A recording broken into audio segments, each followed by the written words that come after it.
we go. Perfect. So go ahead, Renee. Tell us about that.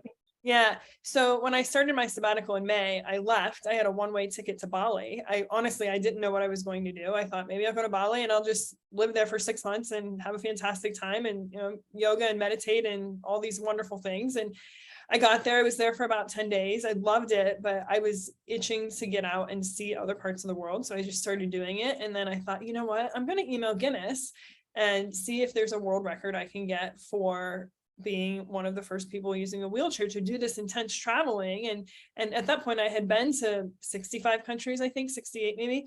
So, I emailed back and forth, and working with Guinness, it's been really awesome. They've been wonderful, but we just kind of went back and forth and tossed ideas around like, hey, here's this one you can get, here's this one, but you might not be able to get this for many years. And why don't you go after this one? So we went together. They sent me these are the pieces of evidence you have to prove that you've been to each country. And I started collecting it all, and it's coming along. So knock on wood, fingers crossed, I'll have something early next year. How fun. Yeah. It's fantastic. That sounds great. And so what are the evidence pieces that they require for location? Great question. It's quite intense. You can understand, winning a Guinness World Record is a lot comes with that. So they want to make sure you are actually doing what you say you're doing. But they want videos and photos from each place you're in, which of course, who doesn't go to anywhere and take a picture. So I've got plenty of pictures. They really want GPS data, which is built into your cell phone if you have it turned on. So you just, I have location history on tracks where I've been. And they want to see, how did you get there? So did you take a train? Did you take a ship? Did you fly? Do you have a copy of your boarding pass and proof that you paid for it and participated? Stamps from your passport if you have those. And do layovers count? Like if you were just in an airport, do they count that as a country or not really? They do. Yes, okay, they right. do, which I think, it's my own personal, for the sake of winning a Guinness World Record, it's wonderful. But I also think, how can you go to India and be in an airport and leave and consider that you've been to India? That, right. Yeah. So for my own personal reasons, I'm not doing that because I want to see the culture and the people and everything that comes with it. So everyone asks that. They're like, can you just bounce around to all the airports? And I guess theoretically you could spend thousands of dollars just airport hopping. Yeah. And people do, they're like, oh yeah, no, I've been this place, that place. Yeah. And you're like, but you only saw the airport. That doesn't Yeah, count. right. Yeah, it doesn't count. I agree. Yeah. For sure. I don't even count it myself unless I spend over a day at that location. It's like if you're just there for even a day, it's not really learning much. Yeah, you got to talk to the people, have the food, walk down the streets and feel the culture. And you just can't do that in a short period of time. Mm-hmm. For sure. Yeah. So Guinness has been, it's been a lot of fun to do it. One of the other piece of information or documentation that I have to have is I have to have 2 people that saw me in that country sign a statement saying that they saw me. So it's been so fun to just go up to local people and be like, hey, I'm working on this record. Can you sign this statement that you saw me here? And people get so excited that they get to be a part of it. And for me, I'm not one to just go up and approach strangers naturally. And it's forced me to step outside of my comfort zone and just have a conversation with a local person. And it's just so rewarding and special. So it's an unexpected privilege, I guess, that came out of the whole thing. Yeah, how exciting. So Howard, we're just talking about Renee is working on the Guinness Book of World Records on the most place visited and as a wheelchair traveler. Wow. Yeah. Yeah. In 1 year. In 1 year. Yeah. What are you up to? How many? I am hoping to be by the time I submit my documentation, I think I'll be at around 65. Okay, that's good. Wow. A lot of travel. A lot of travel, yes. I missed the first part of the conversation. Are you doing this with other people? Mostly on my own. I do my family, and I have a partner of 10 years. They've kind of joined me depending on where I'm at and if it fits in their schedule. They're all still working. They're not on sabbatical with me. but depending on where I'm going, there's some places where they're like, I really don't want to go to Kuwait, so have at it, go ahead by yourself. And Yeah. I'm doing some of it on my own. I have to tell you, I am extremely impressed. Yeah.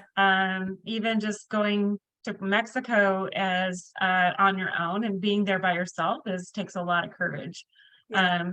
Great people, wonderful community, but at the same time, it's not to know the airport and the way that's set up, and to get taxi or travel can be very complicated when you're not familiar with that location.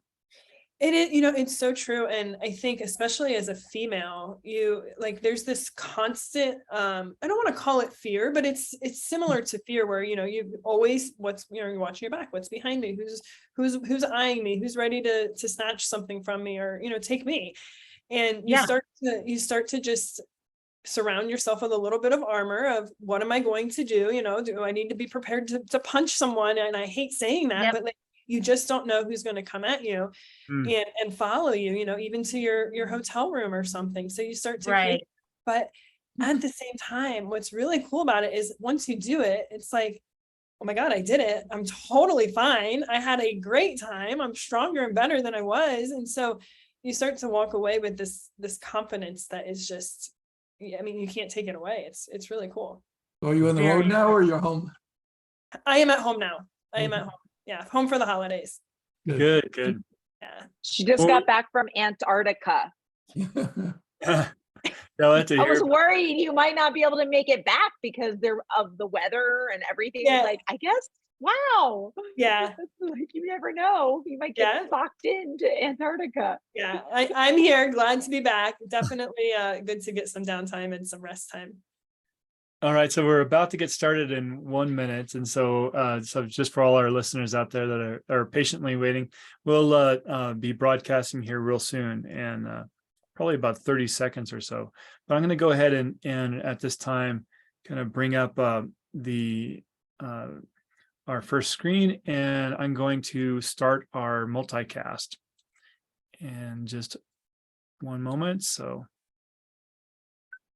I love it. Sam always pulls us back in. We get, like, us ladies, we just get so excited chatting away because we all love to travel. And Sam's always like, all right, guys, bring it in. Every time. I know he gets so excited with our guest. I love it. But that's good. I mean, that means we have good guests and people we want to talk to. So, I mean, it's the purpose of why we're here at the end of the day, right? That's right. All right. Well, Sam, let me know if you're ready and I can get going. You're all good, Jules. Okay, great.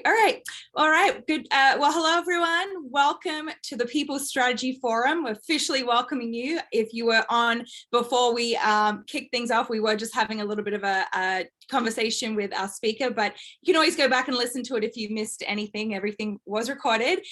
My name is Jules and I help to host the forum. And what I also do, not only will I be introducing our panel of expert hosts as well as our guest speaker, but I also hang out in the chat throughout the session. So if you have any questions, any feedback at all, want to just, comment a few things, please do it in the chat and address it to everyone so we can all see. And the topic for today is we're talking about sabbaticals and the benefits of taking a sabbatical for both employer and employee. And our guest speaker is Renee Bruns. So I will introduce her whole bio in just a second. But just to take you back with the People's Strategy Forum, we do this each and every week. We do it live, but it's recorded. It's turned into a podcast.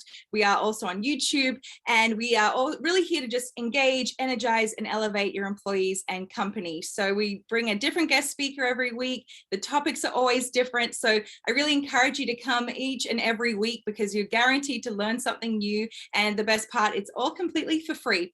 So I did mention we also have expert hosts, and look at that. We have our full panel here. Let me introduce you to everybody. So we have Char. She is a small business owner with an entrepreneurial spirit, and she runs multiple companies. She's done career coaching, but she has a very strong background in human resources as well. We also have Howard, who works with CompTeam. He's a compensation advisor. He also has years and years of experience in compensation, HR consulting. He's worked with some big companies as well in the past, like JP Morgan and Citigroup. And we also have Wendy. Wendy works with CompTeam, but she has a lot of skills, lots of talents, and she actually is a talent management professional with CompTeam. And lastly, we have Sam, who is the founder and CEO of CompTeam. He's a compensation expert. He was just telling me he's very busy towards the end of the year. So he's keeping busy, which is it's good to see. And he also keeps this forum going. So he finds the speakers, brings them on each and every week. Now, our guest speaker is Renee Bruns, and we're very excited to talk to her. She has a lot to say. She is well, where do we start with her? So we were just talking about her Guinness World Record, which I'll talk about in just a sec, but she is on a current sabbatical. She was working in the insurance industry, overseeing 250 people. So she has a lot of leadership experience, but has taken this sabbatical to work on her doctorate degree, as well as travel around the world. I think she said she's done over 65 countries recently, about a total of 115 countries, just got back from Antarctica, and is in her Guinness World Record is currently pending for being the first female wheelchair traveler to hit as many countries within a 1 year span. So she's definitely very well traveled. So we're very excited to hear all about her traveling and what she thinks about taking sabbatical leave. And just welcome, Renee. We're so excited. This is going to be great. I already have a good vibe about this. So welcome again, and thanks for being here.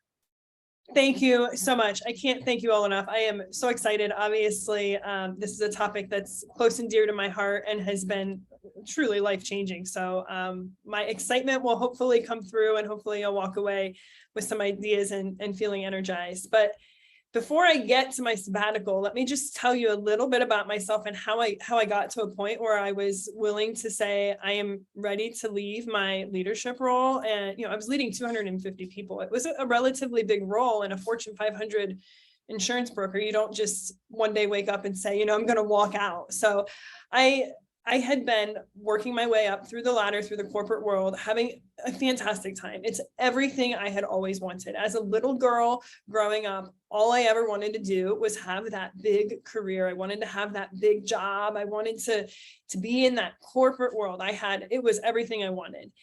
And I think I got to a point, I don't want to blame it on COVID. I know you all are tired of talking about COVID. I got tired of talking about it too. So I don't want to hone in on that too much, but the world was changing, and I was at a point where I was starting to see things differently. I'm 38 years old. So I have always had this dream of traveling. I've traveled on my, 2 to 3 weeks vacation that I got. I would, leave the moment I got off on a Friday at 5 p.m. and take that overnight flight back the next Sunday to be there at 8 a.m. working. I was wearing myself out, and I said, I really just need some time to walk away and do this. So I started thinking about it, and I started saving for it. This was months, maybe a year in the works, really. And I had a friend who had taken a sabbatical 6 months before me, and she was saying, you need to do it. You just need to walk away. You have been talking about traveling for so long. Go, get on that airplane and do it. So of course, spreadsheets get put together. I'm crunching the numbers. Can I make this work? What am I going to do when I get back? I have no idea, can I go back into the workforce? There's a huge fear of, I'm so young. I still want to have that career, but I also knew I needed a change. So at the end of the day, I put together the numbers, made it work, and I left. I want to say I knew what I was doing going into it, but I walked away, and for the first thing I did is I got on a one-way ticket to Bali, Indonesia. Got to Bali and said, I'm just going to stay here. I don't know what I'm doing. I don't know for how long I'm going to stay here, but I was there about 10 days. And I would say for every single day of those first 10 days, I woke up and I would just sob, just like this sense of relief of, oh my God, I have no one to report to today. I have no one to tell that I'm going to the dentist. I have no one to tell me you need to be at this meeting at 8:30. I could go and have my coffee and watch the ocean for as long as I wanted. And I am not kidding when I say I sat there sometimes for 3 hours with a cup of coffee, just staring at the ocean, just totally decompressing. I was completely by myself. And as Jules mentioned, I do use a wheelchair. I have a physical disability that I've had my whole life. So I'm here in Bali, Indonesia, a disabled female on the opposite side of the world, just totally doing whatever I wanted to do in the moment. And that feeling of I can be authentic and true to myself was such a profound moment. I don't think I realized how burnt out I was until I got there. And I had these moments, and it went on for months, these like random moments where I would just break down in tears, and good tears. I don't want that to sound like it was, I'm so angry about how things unfolded or how I got into this point in my life, but this feeling of like, I can be whoever I want to be right now. And I realized this is for me, and I don't want to sway the conversation in a different direction, but I realized I needed to make a change in my life. And yes, I was already making that change with the sabbatical, but it was over the time of being away, I realized I think I want to do something different with my life. I had the big corporate job. I loved it. It was fantastic. I got everything I wanted out of it. But what's next for me? And it had never occurred to me until I got into my sabbatical that I can have 2 careers in my life. I'm 38 years old. I'm young enough to have another career. Maybe I will have 3. Maybe I'll have 4 careers. So, and in full transparency, I don't know what I'm going to do when my sabbatical ends here in 6 months. But this feeling of, wow, I was in the wrong place. I was in the right place for a while, and it turned into the wrong place. And I desperately needed to get out of it. And getting away from it helped me to realize that. That was one of the big takeaways for me. And then as I was in Bali, I was there about 10 days, and I realized like there's so much of the world that I want to see. It's feeding my soul in a way that I didn't realize I needed. So I started traveling to other places. I went from Indonesia to Malaysia to Singapore, just kind of hopped around that area. And at that time I said, I'm going to reach out to Guinness. I'm doing something that I'm getting a vibe from other people I'm crossing paths with that is kind of special. Again, I have had a disability my whole life, so using a wheelchair is very normal to me. I don't think anything of it.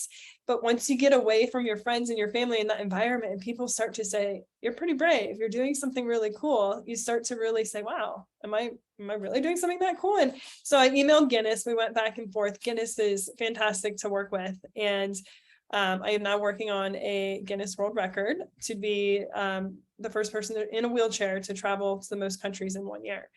So another unexpected sabbatical gift, if you will, that kind of came to me. And so I'm working on that. I'll pause to see if there's any questions. I want to make sure I'm not over missing anything. No, you're going great. Keep going, Renee.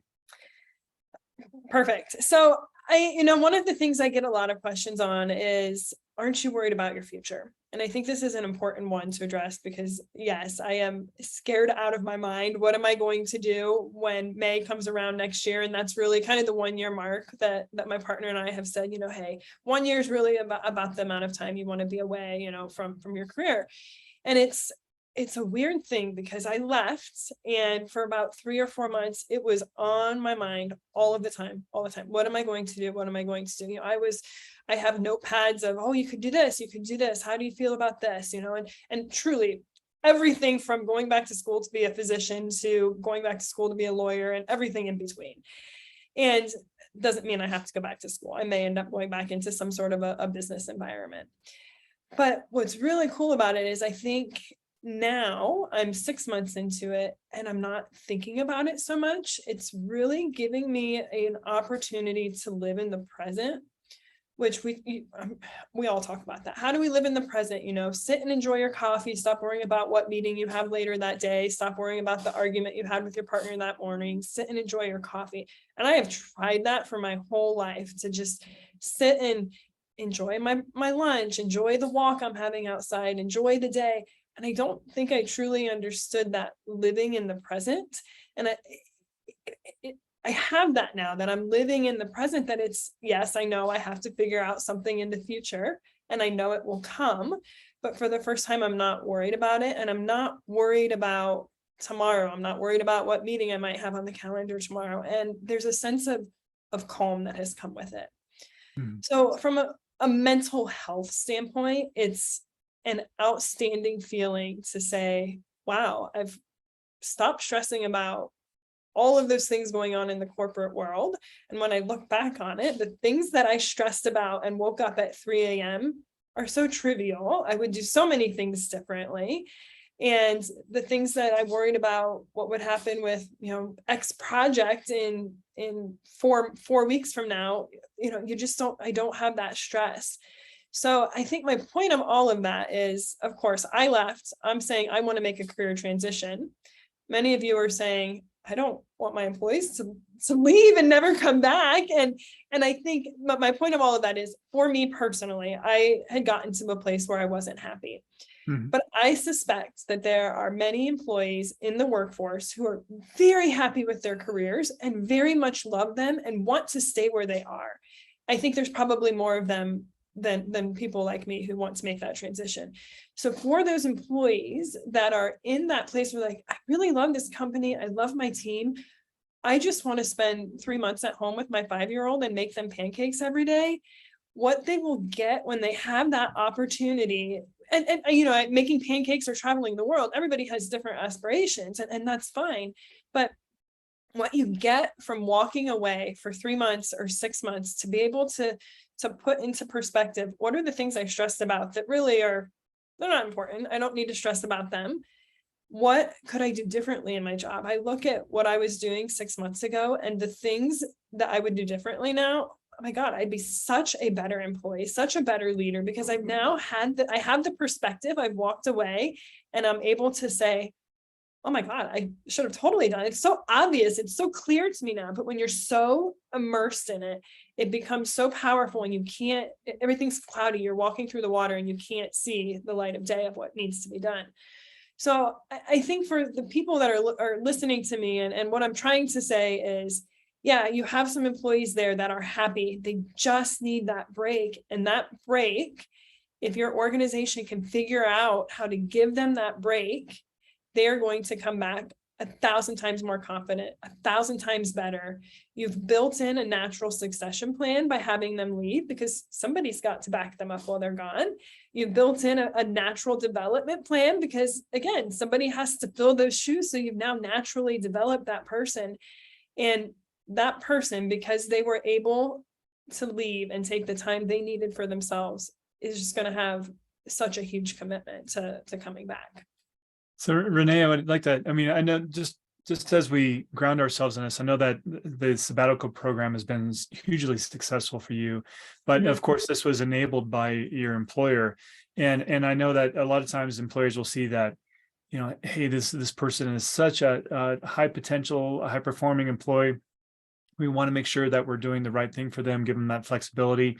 And especially when we're dealing with episodes of burnout, it's great to give the gift of time for that person to rejuvenate and learn and explore and so forth.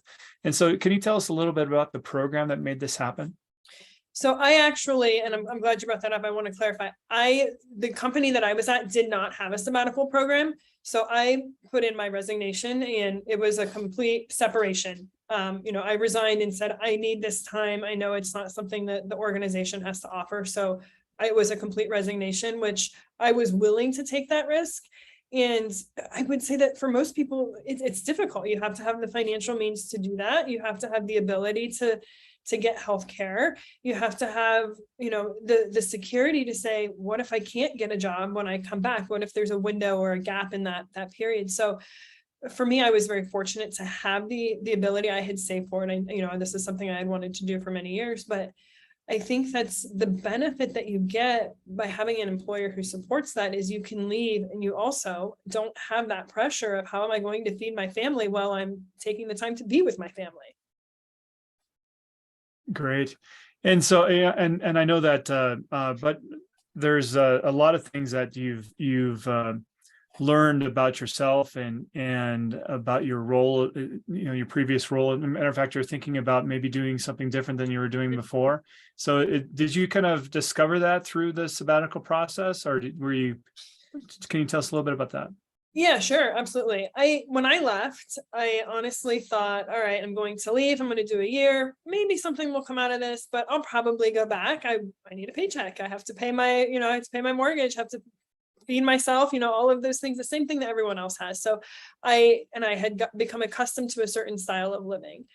When I left and I stepped away and I started seeing different parts of the world, talking with different people, I started to realize there were parts of my job that I really, really loved. I loved the people development. I loved the growth opportunity I could give to the team. I loved watching people flourish. I didn't particularly like other aspects of it where I won't get into them, but there were pieces of it that became very just political and difficult for me to navigate through. And again, it wasn't, I don't want to say that it was the company. I was in the wrong place. I had gotten to a place where it wasn't feeding me in the way that I needed it to. So as I look back on it, I'm saying, what are the pieces of what I was doing that I really loved? And how can I take those pieces and pull them into something else that is more fulfilling to me? And for me, and everyone has their different needs. I'm not chasing that big paycheck anymore. I'm looking for something that will sustain a nice lifestyle, but I have changed in the sense that I don't need the big fancy apartment anymore. I want to feel fulfilled in a different way, if that makes sense. So I have a question for you, Renee. Do you coach individuals about sabbaticals, or do you focus on coaching companies on how to have a sabbatical program? So I am in the beginning phases of both of those. I've been on the road nonstop, so my time has been pretty stretched thin, but it is an area that I'm definitely, the passion is here. So it is something that I'm really thinking about. Is this something I want to do into my future and make that my full-time job, if you will? Because I think there is so much that can come from it. I think from a company standpoint, there's a lot that needs to go into that. How are you going to fund it? What does it look like from a retention policy? All of you understand the things that go into that from a business standpoint. I think the bigger piece of it where it becomes more challenging is the individual pieces. Can I do this? How do I financially afford it? And how do I talk to my employer about it? How do I have that difficult conversation? So I would be happy to talk to any company or individual and answer questions and do some coaching on that for sure. Well, my follow-up commentary on that is I do what's called career transformation support work, as well as I support employers with talent management strategy. So I have kind of also the two sides of the spectrum of what you're talking about. So this really piques my heart in all of this, because back in my corporate life, 2016 prior, it was interesting because, we did have executives that were able to take sabbaticals. So for example, one company I worked with, the executive would always go to Mount Everest every year, and he would take an entire month off, and then he would come back and do a huge slide presentation to all the employees. So it was a flip side of the coin, because it was great to see that he went to Mount Everest and he accomplished all these things and he took the sabbatical and he did all these great, wonderful adventures. But in the negativity side of it, employees would say, wait a minute, I don't get that opportunity. I don't have a program to support me. If I want to take a year off or a month off or 6 months off, this isn't fair. So from a cultural standpoint, I'm not sure that really did a positive aspect. Another company I did a temporary position with, the HR director took a year sabbatical, but then she was unable to get rehired back. So they didn't really have a mature sabbatical kind of program. So this is definitely something I think would be phenomenal to really identify how do sabbaticals work? Is it part of your company policy?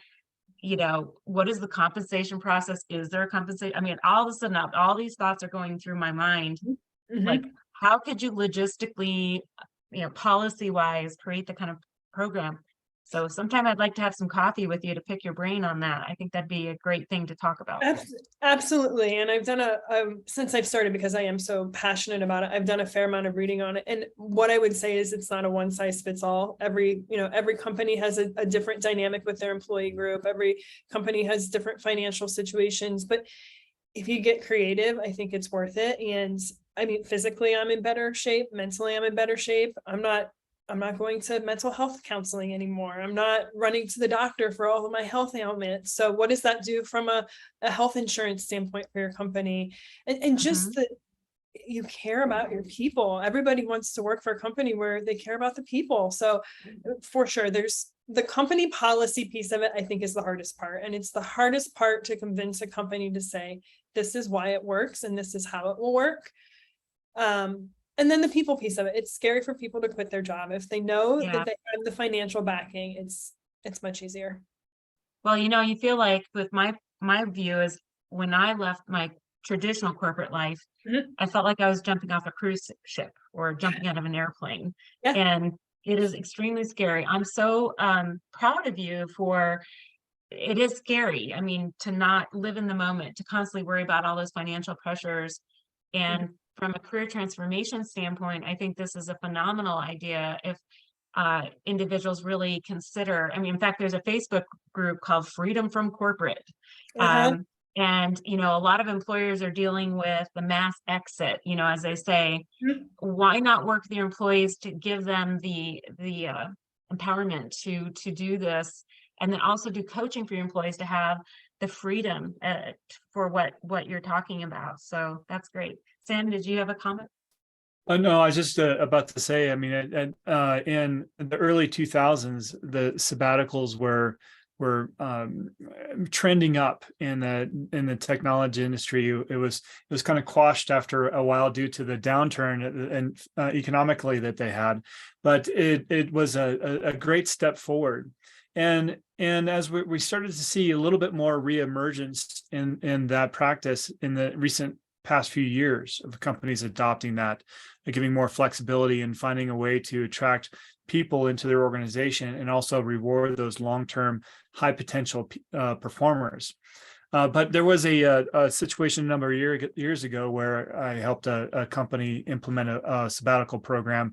They were a restaurant company out of San Francisco, and a pretty high-end restaurant. And one of their biggest problems is in the restaurant industry, there's just massive turnover, and it was killing their culture. And so and they were wondering how to counteract this. And what they found is their demographic, they were often hiring very young professionals. Some of them were still in college and so forth. And then they would advance to be managers. And then because of the restless youth, they often wanted to go off and travel. And one of their most prized managers that was a cultural driver in their organization gave her notice one day saying that I want to quit. I want to travel for a year and just explore the world.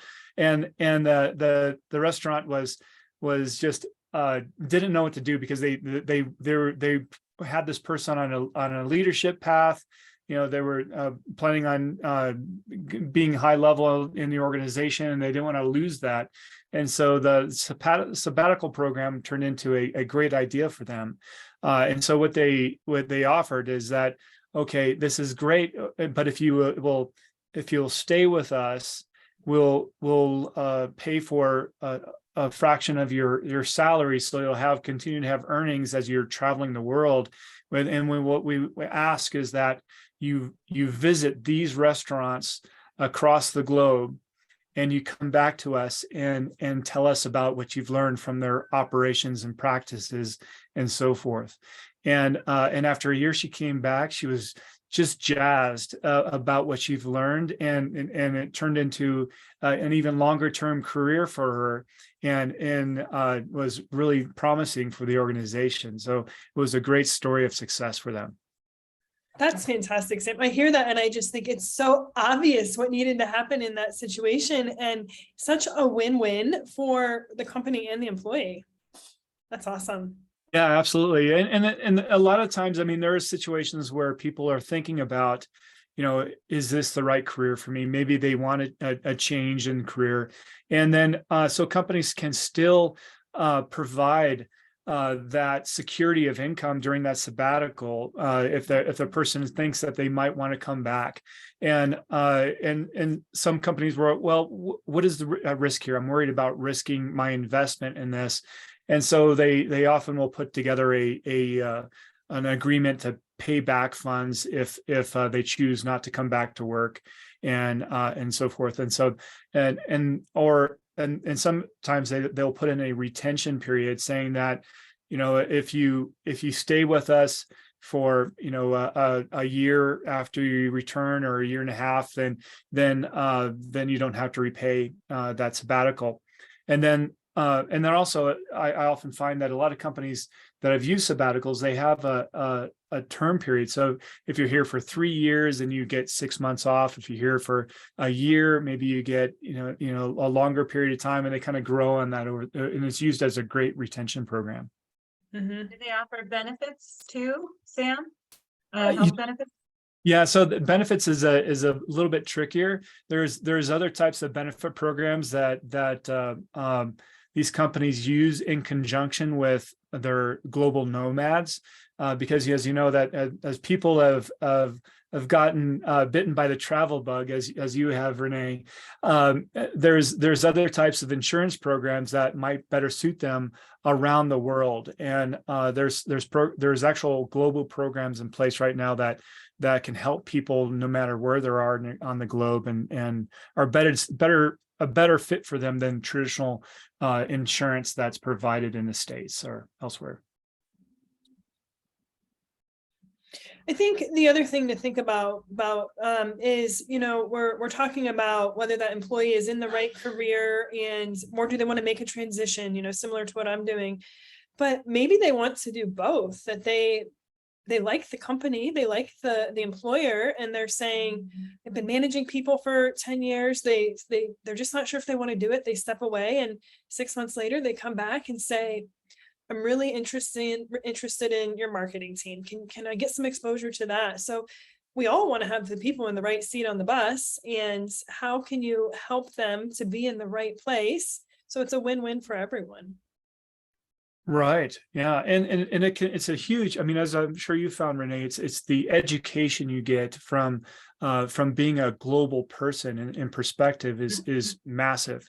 And a lot of companies that are looking into globalization, are expanding beyond their borders and looking at operations. I mean, it's a huge step to be able to take an American leader and put them out into the world and expect them to be successful as managing employees in that unique culture.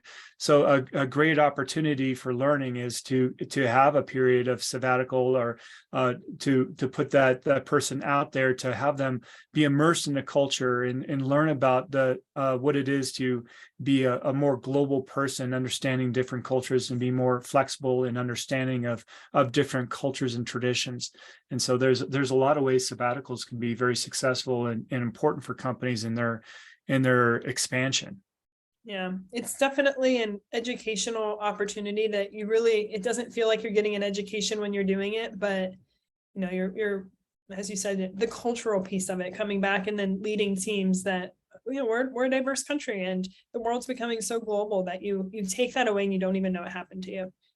And so, Renee, I know that you've been in numerous countries at this point in your experience. And so can you tell us a little bit about the ups and downs of that, or what have you learned as you've traveled? Definitely some ups and downs. My downs are usually when I'm tired or things aren't going my way, flights or hotels or whatnot. My number one takeaway when people ask me what I've learned from this is that there are 1,000 times more good people on this planet than bad. And it's really interesting when you start to, one of the things I've really made a conscientious effort to do is to have a conversation with somebody in each country, a local person, That becomes difficult when you have some language barriers, but ironically, most people on the planet know English, or at least the ones that I have encountered. So when you sit down and you start to talk with these people, I go in, I've removed all of my bias. I just want to get to know this person. And the foundational level that I see all human beings on this planet, we all want the same things. We all want to love our families. We want to go home and feel safe. Everybody that has children loves those children more than anything in the world. Anyone that has pets wants to show you pictures of their pets. But when I sit back and I start to I'll ask political questions, I'll ask religious questions, things that are very much off limits here in the US, especially in the working world. But when I start to ask those questions, the foundation of it all is all the same. We really all want the same things. And so for me, it has also taught me to come back to my own country, where there is so much divide right now, so many opinions, so much, hate, and there's a lot of good too. But I'm coming back and taking a view at this country with a different lens, and the people that I encounter every day. And it's really taking that bias and removing it. And we all have it. We think we don't, we try not to, but to be able to come in to the world and my own community and say, all right, I'm going to remove everything I thought about this group of people or this specific person, and I'm going to try to listen to what they're saying instead of what I think they're saying, has been really profound for me. And then So also do you think, oh, go ahead. Go ahead, Char. I'm sorry. Well, this is the obvious question. So are you bilingual, or you learn new languages? I am working on my Spanish. So my partner is from Costa Rica. So we've been dating for 10 years. So he gets frustrated when I speak Spanish with him, because he's obviously bilingual. And when I don't understand him, he just flips to English, because I do understand that. So I'm working on it, but I have been in so many places to pick up on a language completely has been difficult. I know how to say thank you and hello in a lot of different languages. Yeah, it's funny. My wife is French, and she tries to encourage me to learn and speak more French. But every time I start with a sentence, she corrects me every 2 words and like no, this way, that way. And then when I go and see her family, they and especially in Paris, I mean, they're like, don't even try. It's just not worth it. Yeah. I want to so badly. And that's one of the things I do want to walk away from my sabbatical, at least being better at, is speaking Spanish. But it's hard. And it's hard when everyone else in the world, or the majority of people in the world, speak English. It's a privilege I've taken for granted for so much of my life. And I realize how lucky I am that it's my native language. Yeah, but it's true. I mean, a lot of my colleagues in Europe, I mean, they speak multiple languages. And of course I got one, and I'd have to say I don't even have that one mastered very well. Right, exactly. Yeah. No, but I guess I say I speak Spanglish when I'm in Mexico. And it's kind of funny because we come up the people that drive or families I meet, we kind of come to a common Spanglish kind of mix of a conversation. Yeah. But I think it's respected when at least both of us are trying to communicate non-verbally, chopping up words and saying it various ways. But yet again, I think it is impressive that, I mean, since you do mainly speak, English, that you've been able to communicate non-verbally and be able to have conversations and ask questions and make those relationships. You probably have hundreds and hundreds, if not thousands of friends now, right? You've just made all these relationships all over the world. Yeah, and it's true. And I normally wouldn't be one to say I make friends that easily, but there are connections, especially when I've been out by myself. If I want to talk to somebody, I have to find that person. It's not, who am I traveling with, and really forces you out of your comfort zone in a scary and very rewarding way.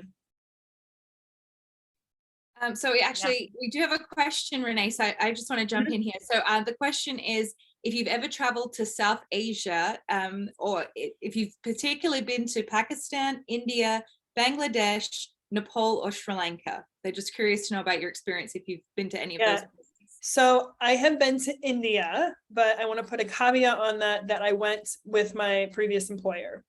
So of course it was, a US Fortune 500 company, there's security and, everything that comes with that. So I wouldn't say that was necessarily an authentic experience, if you will. I have not been to the rest, but I will tell you, Bangladesh, Nepal, and Sri Lanka are on my mind, and I'm hoping, if things pan out sometime in early 2023.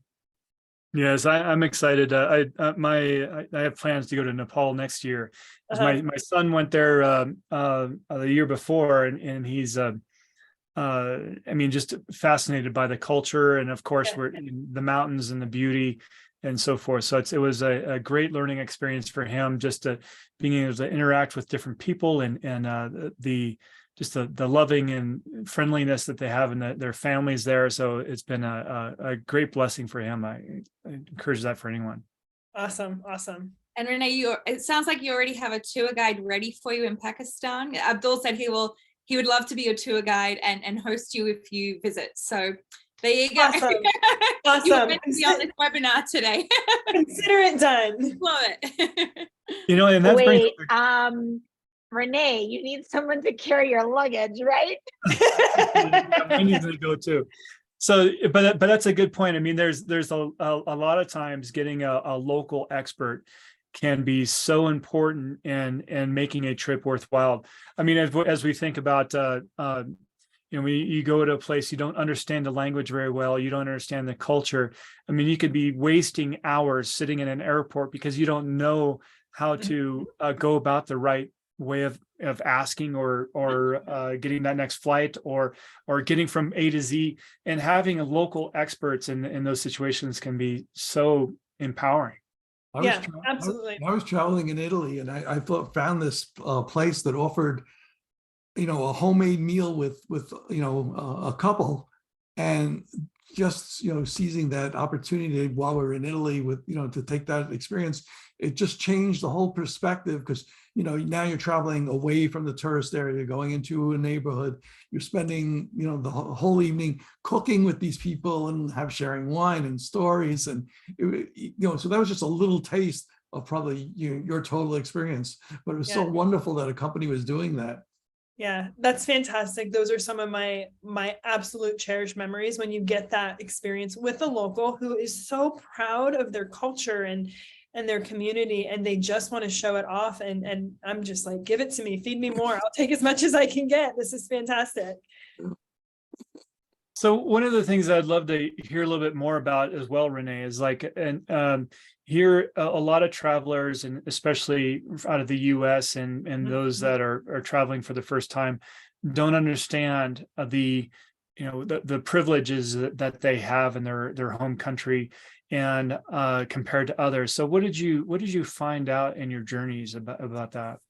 That was one of the most troubling and rewarding things at the same time that I walked away with. It took me, it was probably 3 or 4 months into it, and I realized that just traveling on a US passport is the most privileged thing I will ever have in my life, and I was just born with it.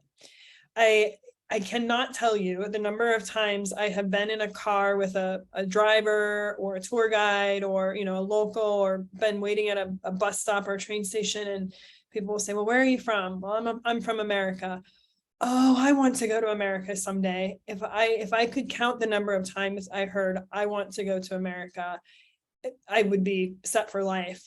And what you start to realize is that these people have tried. They're trying to get here. They're applying to jobs, and they have to have the work visa. They're applying for tourist visas. Many of them can't even get a tourist visa to come in and see the country. The people that want to see New York City, which New York is a great place, but it's one tiny bit in America. But the number of people on this planet that want to see New York City is phenomenal. And how difficult and bureaucratic the governments are with letting some of these people just come see our country it's profound. And there's, we can get into all the political reasons of why that's right or wrong or whatever, but for me to know that there are so many good people walking this planet that just want to come and see New York City it really tore me up in the beginning, because I thought, why do I have this privilege? I literally did nothing. I was just born here,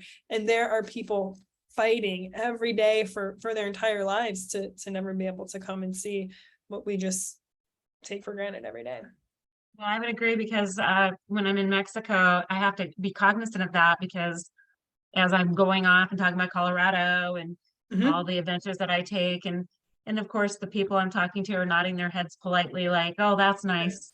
Yeah. But I also experienced that, and I think that the arrogance and the attitude of privilege, so to speak, it's something that we all need to be sensitive to those individuals that really love to visit America. So I think it's a very good point that you bring up.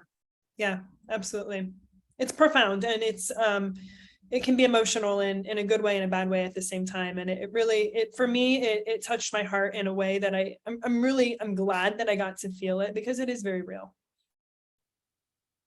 Well, I would love to hear a little bit more about your most recent trip to Antarctica. I mean, I know there's a lot of things that you did on that trip. So what inspired you to go there? So, I think Antarctica, for anybody that travels, is one of those things that's like, well, I mean, of course I'm going everywhere else in the world. Why wouldn't I go there? But it's a difficult place to get to, just the travel journey itself. And then it's not inexpensive. So my mother had wanted to do this trip a few years ago, and she said, hey, she wanted to go with her children. So we were all kind of at a point where it's like, well, we don't know if we can really afford it. It's not an inexpensive trip. And she said, I really want to go. And I got to a point where I said, this is something my mom wants to do, and life is short. At some point in time, she's going to be gone. I'll have the means to do it, but I won't have her to go with. So I said, I'm just gonna, I'm gonna save for it and do it. This was back in 2019. So we booked it, we planned it, everything was set to go for 2020, and then COVID hit. So it got put on hold. The cruise ships you get there on a ship. So it kept getting pushed back. We had it rescheduled time and time again. And then it came about that this past November, it was happening. So kind of long story on how we got there, but it was really a kind of a family dream, I guess. And it was, I'm writing about it now, and I'm getting ready to share it in some blog posts, but one of the most phenomenal things I've ever done in my life. And of course it's Antarctica. That's probably no surprise to anybody. I mean, of course, it's the bottom of the world. But it's a long journey to get there. It's a 10-hour flight from the US to get to Buenos Aires, and then another 3 to 4 hour flight to get to Shiwa, which is the bottom or the southernmost city in the world. So from there you get on a ship, and you take a ship with about 150 other passengers, and you go through the Drake Passage. The Drake Passage, if you don't know what the Drake Passage is, it's about 600 miles of open water. It's the roughest open body water in the world. So very, very rough, lots of rocking back and forth. And it's dangerous because it's so rough. I don't know if any of you have seen in the news recently, there was a woman that was killed in Antarctica in the Drake Passage doing the same exact journey that we were doing. She was one day behind us. So it's real. So the journey itself is intense, but when we got there, and everyone that was with us would say, we woke up, we went outside of our rooms, and it felt like we were on another planet. It's like we had gotten in a space shuttle. We got jerked around, bounced around with all of the seasickness and the motion, but it's just fantastically beautiful. And there was no internet for 10 days, which might be why it was so wonderful, but you're just truly disconnected in a part of the world that is so untouched, and it was awesome. So traveling around the globe as you are, and I know that you're in a wheelchair and you have been your whole life. Mm-hmm. So what are some of the challenges that you found in traveling in a chair like that? That's a great question. There are, speaking of privilege, there are many countries in the world where people with disabilities don't leave their homes. So you don't see them on the street. They're not legally allowed to work. There's a lot of discrimination against them. So I've encountered some of that where just blatantly cold, no response. It's like I don't exist. I would say more often than not, though, most people are there to help. If I come up to a curb and there's not a ramp, which many parts of the world, ramps inside of a curb to cross the street aren't a legal requirement. If I come up and I can't get up it, there's 2 or 3 men running up and just grabbing onto my chair and lifting me up. It's like, how did you know that did I look like I was that desperate for help? But they somehow come along and do it. So there are certainly challenges. I think that level of fear that I talked about earlier is probably a little bit higher, because I do realize somebody comes along and throws me out of my chair and I'm stuck, I'm a sitting duck at that point. They can do whatever they want with me. But you have to have faith in the humanity, and it's not let me down so far. And this, we can go back into kind of the work environment, though. I mean, as you have, I mean, just a story that I have, because a lot of times leaders out there don't understand the environment, because of course people that have mobility take it for granted, and so in the age of trying to be more diverse and trying to bring in this exceptional talent that can be ignored in some cultures, I've had some leaders trying to reach out to embrace that. And there was one story that was told to me about a leader that was bringing in their first person that was in a wheelchair, and they didn't know if their workplace was suitable, for that environment, and didn't understand the type of what kind of difficulties. And the last thing that they wanted was to have a person come into their place of work and struggle with their environment. And so he took he made the decision that he was going to spend a full week in a wheelchair himself to investigate, what the challenges would be. And so that's what he did. A week before the person was going to join, that he tested everything out, from bathrooms to entranceways, everything. And he never left that chair, and kind of understood some of the challenges. In his own staff, we didn't realize that just the amount of attention that he got for, the first day he rolled in, and throughout the week. But then as people got used to that, then it became normal. So I thought that was a great way to kind of normalize and also understand the limitations that a workplace has had. So I would just be interested in hearing your experiences, and as far as diversity and inclusion in that capacity. Yeah. This is a topic that I could probably do another 4-hour session on, but kudos to that leader for stepping up and saying, hey, I don't know how to help you, but I want to try. And this is my way of saying you are welcome. I want you to be part of the team. I mean, that's a fantastic way to send that message. I think what my advice to any leader or any employer, the first thing is just ask the person, is there anything you need? What would be most comfortable for you? Would you like to come into the building when no one's here? Or, if you ask the person with the disability, they are going to tell you. They're not afraid. They know what they need. I know when I go to the grocery store, if I can't reach a can of beans, I know I'm going to have to ask someone to get it down.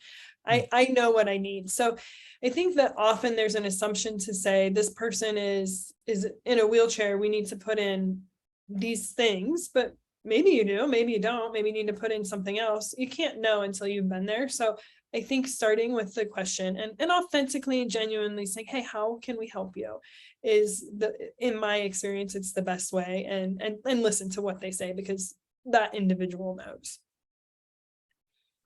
Right. Well, thank you, Renee, for that. I mean, you're just so inspiring. I mean, that the fact that you're living the life that I would love to live. Yeah.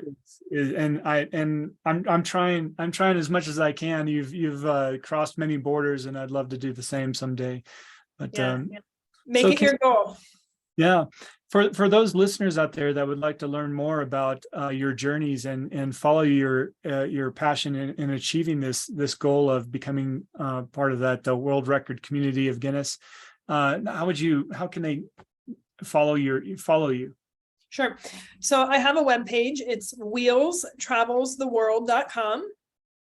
So wheelstravelstheworld.com. On the bottom of the front page, there's links to Facebook, Instagram. I think my LinkedIn is on there, but I'm on LinkedIn also, Renee Bruns. There is a contact section on the webpage if you want to reach out. I'm happy to have any conversations with anyone that would like to chat further about, disability advocacy, travel, sabbaticals, all of those things I'm passionate about. So happy to further the conversation individually if anyone's open to that. Thank you so much.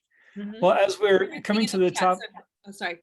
I was just Go going to say, ahead. we have everything in the chat. So click on those links and you have a really great blog too. So you can follow along the adventures. Even if you can't get out of the country yourself, at least you can, live vicariously through Renee. So that's something. Yes. thank you, Jules. So I just wanted to bring up, as we're coming to the top of the hour here, our next week's speaker. We're going to be having Michael Hunter come out and speak about creating uncommon teams. And so Michael Hunter is a expert in the technology industry. He is a past engineer, and he understands what it's like and the unique skill set of being an engineer and creating a team around engineers. It's a little bit more unique than some of the other disciplines, as you know, that a lot of engineers are heads down. They very detail oriented and working on their important work. So Michael is going to take us down that journey of how to create those teams in that environment. So very looking forward to that. Well, perfect, Renee. It's just been so enlightening and just I'm so inspired and just excited about getting out the door and doing the next thing. So thank you so much for your time today. Thank you for having me. It's been my pleasure. Yeah, real pleasure. Thank you. Renee, I want to ask, what's next? What is the next country that you'll be crossing off your bucket list? We all want to know. Antarctica. What's next? Yeah. So next is Honduras. There's some diving there that's supposed to be fantastic. So I'm going to go with my partner just for a long weekend and do some diving. It'll be a relaxing trip. Perfect. Nice. Sounds great. And I want to have you back in a year to hear what came out of this, because I Sure. truly believe you already are, but going to become such an advocate for really normalizing sabbatical and helping companies, make their workforce experience better because of that. So Well, I'm let's excited do to it. I see. also want to know where I will be in a year. I have no idea. So we can share it together. That's great. We'll be following you. Thanks, Renee. Really Thanks, appreciate it. everyone. Thanks. All right, have a Renee. happy holidays, and we'll talk to everyone next week on the People Strategy Forum. Take care. Thank Bye-bye. you. Bye, everyone. Bye.